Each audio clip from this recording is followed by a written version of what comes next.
Kaip savas gerai. Jau žodyną, suprantate? Taip. Jas, ką čia darai? Reikia.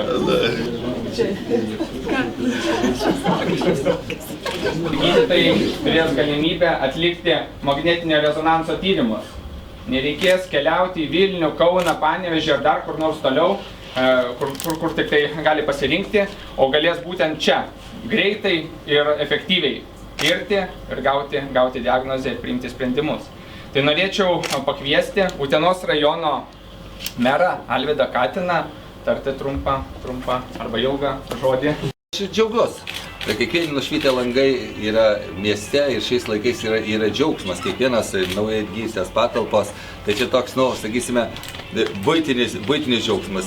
Ir džiaugiuosi ne tik todėl, kad esu čia gimęs, kad esu Utenos meras ir kad Utenoje 10 toks, reiškia, diagnostikos centras yra tik Lietuvoje. Čia ne sporto varžybos, reiškia, sveikata ir medicina, tai galbūt ne to reikėtų džiaugtis. Aš vis džiaugiuosi pirmiausia kaip politikas ir kaip pilietis, ne tik kaip uteniškis, kad tokie diagnostikos centrai ir jų savininkai, jų statytojai, jų rengėjai, jų finansuotojai, man atrodo, šiek tiek bėga, reiškia, gyvenimo priekyje, tai yra, rodo pavyzdį ir sveikatos ministerijai ir galbūt valdžiai, kad vis tik tai, reiškia, kiekvienam kaime, kaip dabar įprasta vis dar Lietuvoje, matyti, kad kiekvienam kaime, reiškia, bus po medicinos centrą, kuris teiks paslaugas, reiškia, ir tai mes dažnai šypsamės, kad reikėtų palikti darbą kunigam, reiškia, kad ten medseselė tikrai negali atlikti tų funkcijų kunigams, sakyta. Tai man atrodo, tai yra geras pavyzdys, kad, reiškia, tokias regiono centruose atsiranda tokia plėtra ir tai pavyzdys, kaip turbūt turėtų, reiškia, sveikata ir medicinas, reiškia, paslaugos Lietuvoje ateityje formuotis. Bet kita karūna, kaip sakant, vis dar kaldinama. Tai va, tai čia pavyzdys, reiškia, yra tas. Tai va, o čia aš tikrai neusikalbėdamas, be abejo, aš nemanau, kad tik aš džiaugtis turėtų visi, ne todėl, kad reiškia, manau, kad reiškia, džiaugtis reikėtų todėl, kad yra sudaryta galimybė ir tokie diagnostikos centrai, aš manau, kad skleis gerą informaciją, kad, ne pagal tą lietuvių liaudies išmintį sveikata yra brangiausias turtas. Niekada santykiai tarp privačios medicinos ir valstybinės medicinos ar viešosios medicinos, kaip mes esame viešoji įstaiga, jie nebūna paprasti. Bet jie gali būti vienas kitą papildantis arba vienas kitam trukdantis. Prieš porą metų jau iškėliau tą mintį, dabar pasikartosiu, nes per tos 2 metus įvyko ir gerų, ir blogų dalykų. Privačios įstaigos ateina į mūsų miestą, tai labai smagu, privati medicina plečiasi. Perfrazuosiu turbūt pačio garsiausio pasaulyje astronauto žodžius. Landsbergio. Ne, astronauto. Amerikono. Mažytis žingsnelis, 10 žingsnelis afidėjai ir milžiniškas žingsnis Utenos regionui, Utenos ligoniniai, Utenos regiono pacientams. Milžiniškas žingsnis. Diagnostikos galimybės, savalaikės diagnostikos galimybės, mums pasižiūrėti, ar mes teisingai gydome, gydymo proceso dinamika, korekcijos. Tai tie dalykai, kurie dabar bus prieinami čia pat. Jie buvo prieinami ir anksčiau, bet buvo prieinami už 100 kilometrų. Ir svarbiausia, kad ligonių kasa visus tos tyrimus finansuoja. Įrangos yra tas back vokalas pats svarbiausias, tai yra, kai aš sakyčiau, pagrindinis. Tai yra žmonės. Tai šios įrangos stovi žmonės, tai yra profesionalūs gydytojai, technologai, recepcijos darbuotojai, tie, kurie priims bendraus su to pacientu. Tai pirmuoju aš norėčiau padėkoti tiems visiems, kurie tą darys. Nes be žmonių, kurie atlieka tos tyrimus, nieko nebūtų.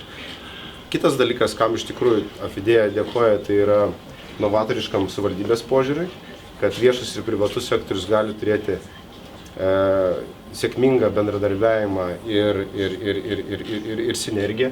Ir be abejo, visam ligoninės personalui.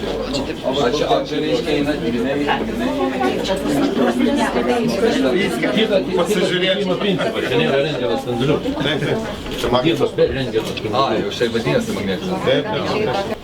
Iš tikrųjų, tai šitas žingsnis Afidėjos į Uteną yra į tą karūną nemažas brangakmenis, tampant regioninę ligoninę. nereikia slėpti, visi mes žinom, kad verslo interesas pagrindinis nėra nei šventas, nei ką, yra pelnas.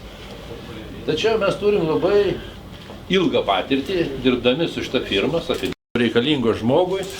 Tai ir tikrai ta įmonė tai yra gražus susiliejimas valstybinio ir privataus kapitalo ateimas, nes kad Utena būtų iš valstybės lėšų gavus nusipirkti magnetinį branduolinį rezonansą, tai gal už kokių 30 metų.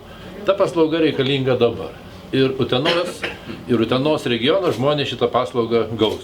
Tai yra tikrai labai džiugus dalykas ir tikrai džiaugiuosi, kad atėjo ta įmonė. Na, čia mes gražiai pasijuokėm, kad pinigai išeis iš ligonių kasų, daugiau neišeis. Tie žmonės tas paslaugas gaudo Panevėžy, Vilniuje, dar kažkur. Dabar gaus Utenoje ir bus tiek pat tų pinigų, tik žmonėms bus žymiai patogiau. Norinčių įsitirti gal? Na, išsitirti, kaip sakoma, kaip jūs ir minėjote, kad negalima šiaip tirtis, reikia tik tai, kad kitam yra būtinybė, tai... Kitą dieną apie tyrimą. Norėčiau tarti žodį nuo privataus sektoriaus. Čia susitinka viešasis ir privatus sektorius teikdami paslaugas. Mes atvykom į svečius iš Šalavijos sveikatos centro. Labai džiaugiamės, kad Afidėja direktorius, kas užsiminė, išaugo iš tokios mažytės klinikos Medėjos. Labai džiaugiamės, kad jūs labai sparčiai nukeliavot tolyn. Ir norėčiau palinkėti jums, kad ne tik tas back vokalas gerai grotų, kaip Vitalijus pavadino, tačiau ir jūsų dirigentai. O jūsų dirigentai yra gydytojai, kurie jums motyvuotus pacientus. Motyvuotus, gal aš neteisingą žodį pasakiau. Tai yra pacientus, kuriems tikrai reikia tyrimo, kuriems reikia tyrimo šiandien, kuriems reikia tyrimo greitai ir gero, kokybiško. Vitalijos, sveikinti. Ačiū.